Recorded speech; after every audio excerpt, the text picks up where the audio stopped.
सोचिए, अगर पूरी डीमन आर्मी का सबसे खतरनाक और सबसे ताकतवर मैजिशियन खुद एक इंसान निकले तो क्या होगा। यही है आइक की कहानी।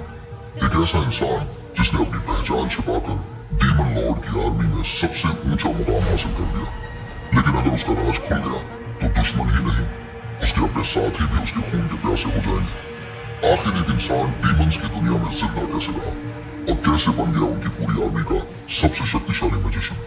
आइए जानते हैं। कहानी की शुरुआत ह्यूमंस और डीमंस की लड़ाई से होती है। डीमन आर्मी ह्यूमंस की वॉल्स तोड़ देती है और जीत लगभग तय हो जाती है।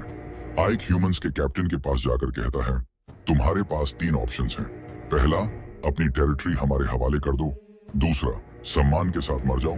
और तीसरा, जब तक मैं विंडो से बाहर देख रहा हूं तब तक यहां से भाग जाऊं। लेकिन कैप्टन हमला कर देता है। आइक एक ही अटैक में उसे गिरा देता है। तभी उसका विशालकाय डीमन साथी आता है। आइक कहता है, इसे हील करो और जिन सोल्जर्स ने सरेंडर किया है उनका भी इलाज करो। एक लेडी कमांडर हैरानी से कहती है, मुझे विश्वास नहीं हो रहा कि उसने सिर्फ 1 हफ्ते में आर्सेनम पर कब्जा कर लिया। आइक मन ही मन कहता है, मुझे बेवजह खून बहाना पसंद नहीं, क्योंकि मैं खुद एक इंसान हूं। यही पता चलता है कि डीमन आर्मी का सबसे ताकतवर मैजिशियन असल में एक ह्यूमन है। इसके बाद आइक अपने गुरु रोमबर्ग को याद करता है। उन्होंने उसे सारी मैजिक सिखाई और कहा था, इस मास्क को कभी मत उतारना। जिस दिन डीमन लॉर्ड को पता चल गया कि तुम इंसान हो, उसी दिन तुम्हारी मौत तय है। यादें खत्म होते ही आइक अपनी चेयर पर बैठता है। तभी उसकी नजर टेबल के नीचे छिपी एक लड़की पर पड़ती है, जिसने उसे बिना मास्क में देख लिया था। उसी समय उसका डीमन साथी उसे बाहर बुलाता है। रास्ते में वो पूछता है, सर, आप इतने ह्यूमंस को जिंदा क्यों छोड़ रहे हैं? आइक मुस्कुराकर कहता है, अगर सबको मार देंगे तो टैक्स किससे लेंगे? कुछ देर बाद गांव वाले पूछते हैं, अब हमें डीमन लॉर्ड की आर्मी को कितना टैक्स देना होगा? आइक जवाब देता है, जितना पहले देते थे उतना ही। यह सुनकर सभी हैरान रह जाते हैं कि डीमन आर्मी में भी कोई ऐसा कमांडर हो सकता है जो बिना वजह निर्दोष लोगों का खून नहीं बहाना चाहता। वह टेलीपोर्ट होकर एक केव में पहुंचता है, जहां कोई उस पर अटैक करता है, लेकिन आइक उसे ब्लॉक कर देता है।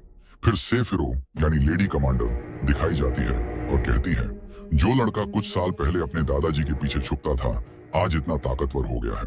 इक्के कहता है, ये डीमन लॉर्ड्स आर्मी की 7th कॉर्प कमांडर सेफिरो हैं। ये मेरी बॉस हैं और डीमन आर्मी की इकलौती डीमन है जो मेरा राज जानती हैं। इक्के पूछता है, तुम यहाँ कैसे आई? सेफिरो कहती है, डीमन लॉर्ड ने तुम्हें अपने किले में बुलाया है। सीन कट होकर आइके अपने रूम में जाता है, जहाँ खाना और एक लेटर मिलता है, इसे खकार खत्म करो। फिर डीमन लॉर्ड के कास्टल के बाहर एक गार्ड सबकी तलाशी लेता है। इके सोचता है, अगर इसने मेरा मास्क हटा दिया तो मेरा राज खुल जाएगा। लेकिन सेफिरो उसे रोककर मैजिक कास्ट करती है और उसकी बॉडी में बहुत सारा मैजिक आ जाता है। गार्ड आइक को देखकर कहता है, रोमबर्ग के पोते से यही एक्सपेक्ट कर सकते हैं। रास्ते में आइक पूछता है, बॉस, और कितना चलना होगा? सेफिरो कहती है, तुम उड़ नहीं सकते? आइक कहता है, उड़ सकता हूँ लेकिन अच्छे से कंट्रोल नहीं कर पाता। नैरेटर बताता है कि डीमन लॉर्ड अरिस्टर एक हिंसक राजा है जो काम के आदमी को किसी भी तरह यूज करता है। इसी सोच के साथ उसने डीमन आर्मी खड़ी की है और उसी ने आइक को मिलने बुलाया है। डीमन लॉर्ड कहती है, तो तुम ही हो कमांडर? सेफिरो कहती है, सर, ऊपर उठाओ। आइके कहता है, मुझे नहीं लगा था डीमन लॉर्ड एक लड़की निकलेगी। डीमन लॉर्ड पूछती है, तुम ही हो जिसने 1 हफ्ते में आर्सेनम पर कब्जा किया? आइके कहता है, मैंने बस वही किया जो सेफिरो मैम ने कहा। डीमन लॉर्ड कहती है, ओह, तुम तो इंसानों की तरह बात करते हो। सेफिरो बताती है, ये महान मैजिशियन रोमबर्ग का पोता है जिसे हीरो ऑफ द किंग कहा जाता है। डीमन लॉर्ड कहती है, तभी इसकी सोच अलग है, इसने बिना खून बहाए आर्सेनम ले लिया। दिलचस्प। इके कहता है, लॉर्ड, हमने हर बार इंसानों को मरा है और उनके लीडर्स को छोड़ दिया है। इतिहास गवाह है कि इससे हमेशा हमें नुकसान हुआ है। डीमन लॉर्ड कहती है, ये रोमबर्ग की सोच लगती है। आइके कहता है, जी हाँ, इनसे बात करके पता चला कि इन्हें भी पुरानी सभ्यता की जंकरी है, मेरे मास्टर की तरह। इसी के दम पर इन्होंने डीमन आर्मी तैयार की है। तभी डीमन लॉर्ड उसके पास आकर कहती है, अगली बार मैं तुम्हारे इस मास्क के पीछे का चेहरा देखना चाहूंगी। आइके मास्क पकड़कर कहता है, मुझे लगा मेरा राज खुल गया। सेफिरो कहती है, मुझे नहीं लगा था तुम इतने डरपोक हो। आइक कहता है, मेरा मास्क डरावना है लेकिन मैं एक इंसान ही हूँ। सेफिरो कहती है, तुम्हें डीमन लॉर्ड की तरफ से इनाम मिला है, आर्सेनम की टेरिटरी आज से तुम्हारी हुई। अब आइके टेलीपोर्ट होकर मेड वाले रूम में आता है, जहां वह मेड सो रही होती है। आइके कहता है, उठो जल्दी। वह घबराते हुए कहती है, प्लीज मुझे मत मारना। इके कहता है, मैं तुम्हें नहीं मारूंगा, अपना नाम बताओ। वह कहती है, मेरा नाम तेरह है। इके कहता है, ऐसा भी कोई नाम होता है? वह कहती है, गुलामों को हमेशा ऐसे ही नाम दिए जाते हैं, लेकिन मेरी मम्मी मुझे शादी करके बुलाती थी। इके कहता है, तुम्हें मेरा राज पता चल गया है, इसलिए आज से तुम मेरे लिए काम करोगी। वह तुरंत मान जाती है।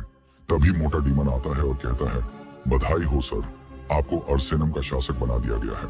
फिर वह कहता है, सेफिरों ने कहा था कि अर्सेनम एक बॉर्डर सिटी है, सामने दुश्मन की आर्मी खड़ी है, ह्यूम उन्हें हराना है और वहां से आने वाले टैक्स को डबल करना है। इके अपने मोटे डीमन से कहता है, हमें सबसे पहले दीवारों की मरम्मत करनी होगी। मोटा डीमन कहता है, इसमें 6 महीने लगेंगे। आइक कहता है, नहीं, 1 महीने में करेंगे। मोटा डीमन हैरान होकर कहता है, सर ये इम्पॉसिबल है। इके कहता है, डेमन और ह्यूमन दोनों को काम पर लगा दो। मोटा डेमन कहता है, आज तक मैंने ह्यूमन और डेमन को एक साथ काम करते हुए नहीं देखा। आइके सर की सोच सबसे अलग है। तभी एक बहुत बड़ा पत्थर होता है जिसे बहुत सारे डीमन मिलकर भी नहीं उठा पा रहे होते। इके वहां आता है और एक ही अटैक में उस पत्थर को तोड़ देता है।